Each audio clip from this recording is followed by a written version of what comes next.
In the previous tutorial, we've looked at how this Messenger REST API application is a standard servlet application, and there being a servlet from the Jersey package, which handles your input requests, and it's mapped to certain URLs.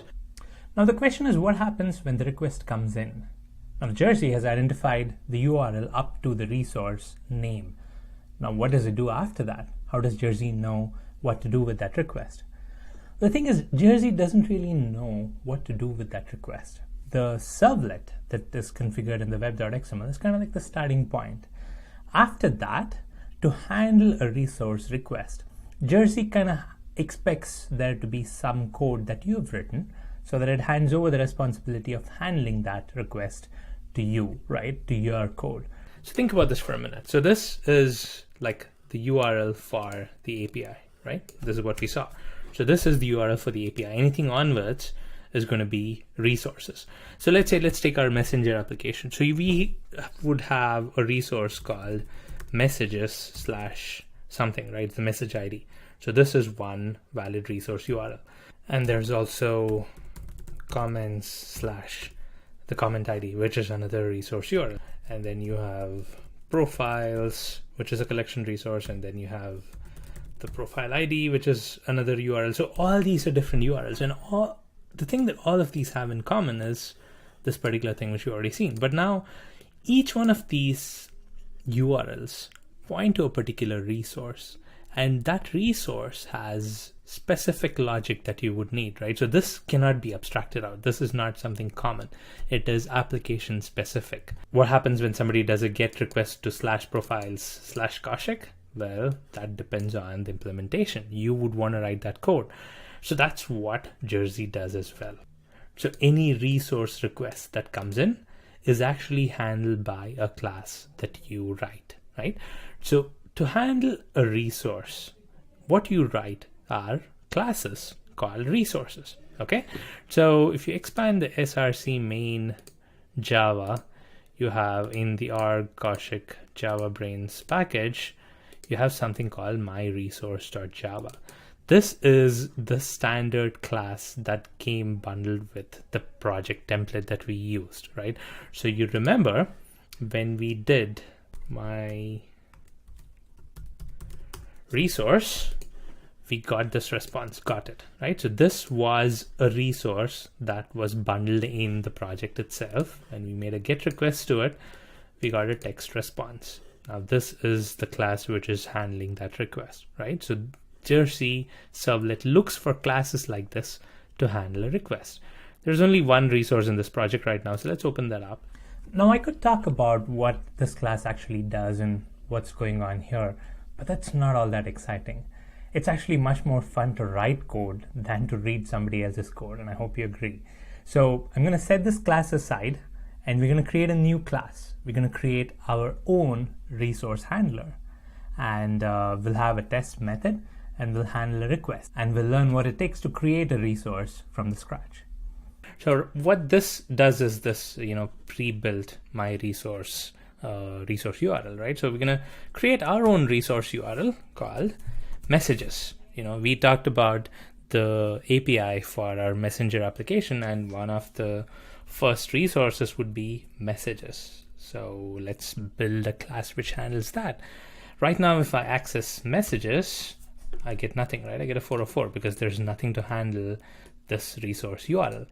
So let's create a simple resource handler which just returns some static text, just like the my resource does, and we'll enhance it as we go.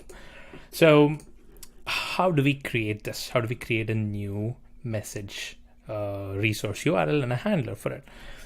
So the first step would be to create a new class. Okay, so the way to do that is I'm going to go to my Project Explorer, right click here and say new class. And I'm going to call this class message resource. Okay, so this is a class which handles web API / messages resource URL. So I'm going to call this message resource. And I don't want this to be in the root package. So I'm going to create a package called resources. Okay, so a new package called resources, a new class called message resource. That's the first step. Now, this is what you need to build upon, right? So you need to add code in this class to do something when web API /messages is accessed, right? So let's say our simplistic example, when somebody says /messages, you want to return some static text, right? Like hello world or something like that. So we need some functionality in this class to return that, right? So we need some functionality that returns hello world.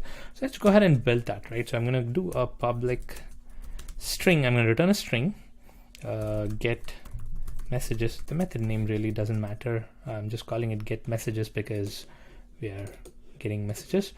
And I'm just going to return the string hello world. And I'm going to save this class, right? It's a simple method which returns a string. Now what I want to do is tell Jersey to execute this method of this class when this URL is called, and take the return type, take the return value of that method, and send that back as a response, right? So you want Jersey to delegate the execution to this method, take the return value, and that's what should show up when this URL is accessed. Now how do we do that? The first thing is we need to tell Jersey that there is a class like this available over here for it to look up, right? So it's just another class lying in the class path. How does Jersey know that it's something that it needs to consider? So the way to do that is, well, you don't actually have to do anything here, and I'll tell you the reason why. So you open web.xml. This is the servlet class that Jersey bootstraps the application with, right? And there's this section called init param. This init param takes a param name, which is Jersey config server provider packages. Very long name, but basically what it's looking for is the name of the package where you want Jersey to look up for such things, right? So right now the param value is org.koshik.javabrains.messenger. So it's basically this package. So you're basically telling Jersey, hey, when somebody makes a request and you're not sure which class needs to handle it, you just look up this package and see what are the classes inside that package and see if there's any one class which can potentially handle that request. So this is basically the package that Jersey needs to focus on, right? This is what Jersey looks up. Now there could be 100 different classes in this package. It doesn't matter. We're going to talk about how Jersey narrows down which class it picks later. But the fact is Jersey just starts looking at this package. It's going to look at all the classes in this package, right? So that's what init param is. Now, thanks to init param, and since we have our class inside this package, it may not be in the root, but it's in a sub package. So it is in this package, right? So, well, you don't have to do anything else. Jersey looks at this as a possible contender. But now, since there could be multiple classes, you need to tell Jersey, hey, this is a class which handles /messages. The way to map that is by actually using an annotation, right? So you annotate this class to map to this URL path, right? And the way to do that is using the path annotation. So you just say at path, and then you use the path /messages. Now the add path annotation is from javax.ws.rs package. I'm just going to import that.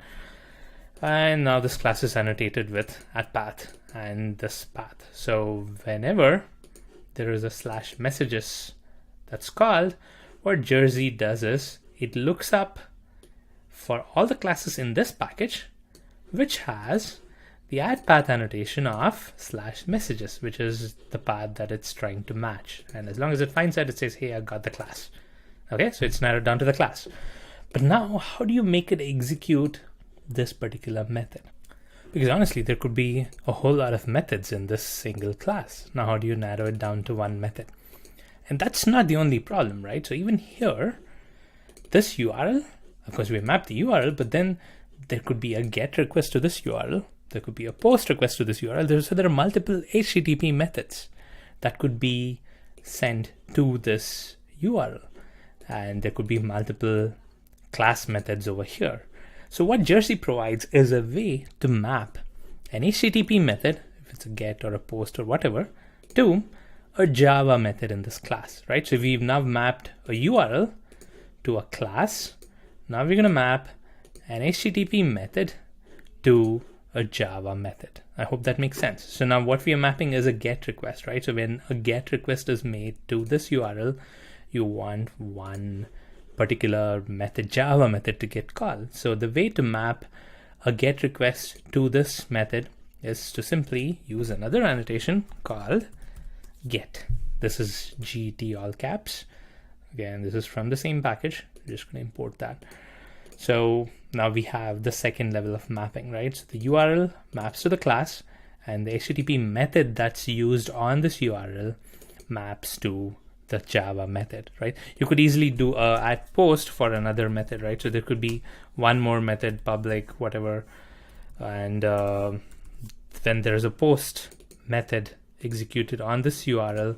That's the method that gets called. That's the Java method that gets called. So that's the mapping that you're going to do to help Jersey find the right method to execute. So now Jersey knows, now you do a GET request to /messages. Jersey knows, oh, /messages, this is the class, and oh, it's a GET request, so this is the method. It executes this method and it says, okay, I've got the return value, it is hello world. Now, how does Jersey send that value back, right? So it needs to send that in the response. How does it send it back?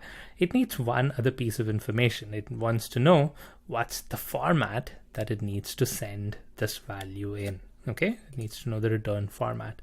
And for that, this is the third and final annotation that's required to get this to work.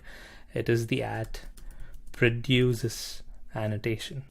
Now this annotation basically tells Jersey what's the return content type, what's the return format of that request. And there is a handy enumeration that lets us specify the different values, and that's called media type. Now media type is an enumeration that contains a lot of the standard content types that an HTTP response would return. So one of the content types that it has is text_plain. Now let me import media type.